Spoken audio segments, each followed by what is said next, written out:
Bonjour à toutes et à tous, bienvenue chez Ophi Invest AM pour notre point hebdomadaire de marché. Alors ça y est, Donald Trump a annoncé les droits de douane, tant prévus dans son programme de campagne, pour l'ensemble des pays du monde, habités ou pas habités d'ailleurs. Alors, le moins qu'on puisse dire, c'est que c'est du brutal. L'ensemble des mesures annoncées, avec un minimum à 10%, et derrière toute une échelle en fonction du déficit commercial avec les États-Unis, sur une méthodologie peu conventionnelle, dirons-nous, est quand même assez supérieure à ce qui était attendu. Et maintenant se pose clairement la question, quand on voit la Chine riposter en augmentant également les droits de douane, Donald Trump riposter en augmentant le total à 104% sur la Chine à l'heure où je vous parle, en forme de menace, pas encore signé. Le grand dilemme aujourd'hui, c'est est-ce que Donald Trump est toujours, en bon français, le deal maker? Il cherche à renverser la table, avoir une stratégie de choc et effroi en étant très dur dès l'entrée en négociation pour ensuite être en position de force pour obtenir le maximum de ses partenaires. Ou, et c'est une tendance qui commence un peu à monter, est-on passé avec un Trump plus dogmatique, entouré d'apôtres du protectionnisme, qui s'inspire de McKinley, président américain qu'il a cité du début du XXe, où là on pourrait effectivement aller plus loin. C'est pas notre scénario central, c'est un scénario de risque, mais le jusqu'au boutisme dans cette phase qui s'ouvre maintenant va être à prendre en compte, même si pour l'instant, de notre point de vue, Trump est toujours dans une forme de négociation, certes plus dure en partant de points plus élevés qu'on anticipait, mais devrait parler avec l'ensemble des pays pour aboutir à des droits de douane plus gérables par l'économie, sans craindre ce que le marché price depuis 3 jours, c'est-à-dire un risque de récession avéré. Alors, on l'a vu, les marchés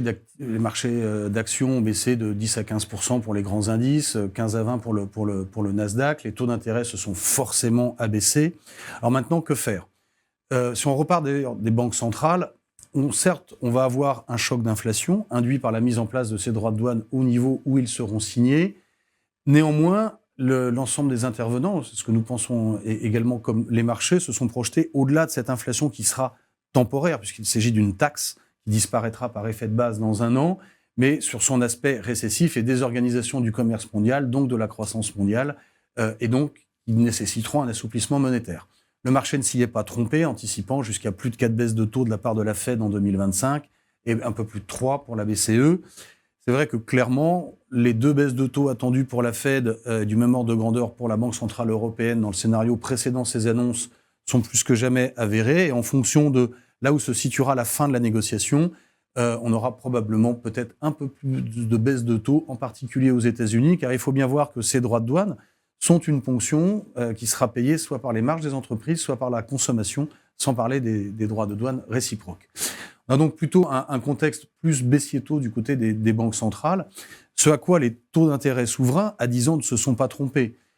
Très clairement, on a eu des grandes baisses de taux d'intérêt. Alors, plutôt prive ses profits, on aimait bien les taux d'intérêt, que ce soit les taux d'intérêt souverains, que ce soit en Europe ou aux États-Unis. On a plutôt eu tendance à prendre des profits sur ces niveaux-là.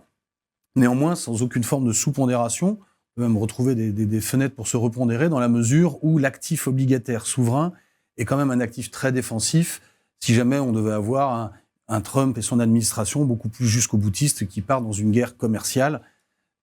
C'est le scénario de risque, je le répète, pas notre centrale, mais la poche obligataire, dans ce cas-là, amortirait clairement le risque sur les actifs risqués.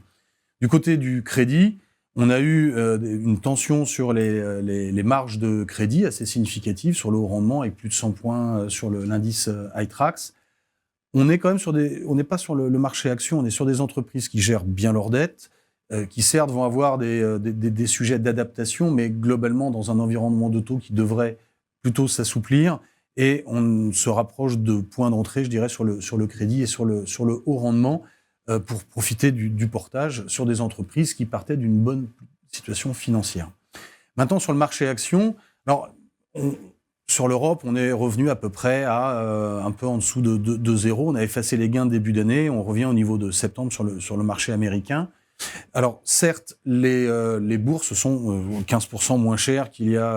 a un mois, que ce soit en Europe ou aux États-Unis, encore plus sur le Nasdaq. C'est une correction d'une accélération qu'on avait eue fin d'année dans le sillage de Donald Trump, qui est sans doute plutôt salutaire.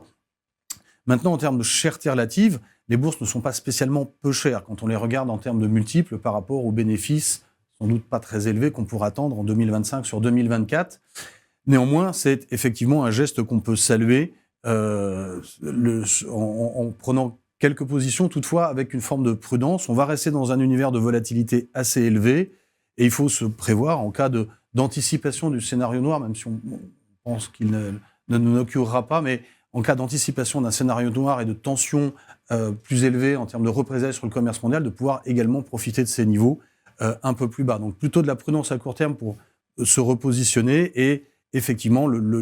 garder, je dirais, un peu de poudre sèche, si je peux prendre le terme, pour se repositionner un peu plus bas en cas de durcissement, je dirais, de la guerre commerciale, notamment comme on peut le voir entre la Chine et les États-Unis, pour l'ensemble des portefeuilles. Ce qui va être important à suivre maintenant, c'est les délais de négociation, l'étalement dans le temps, mais également les baisses d'impôts qui arrivent côté américain, avec le vote du budget qui a été un peu avancé dans le temps. Et en Europe, la réponse aux droits de douane de Trump, on se dirige vers sûrement un peu de compromis, mais ne pas également oublier dans le cas européen sur les actions notamment, pas directement au premier ou au deuxième trimestre, mais l'ensemble des plans européens et allemands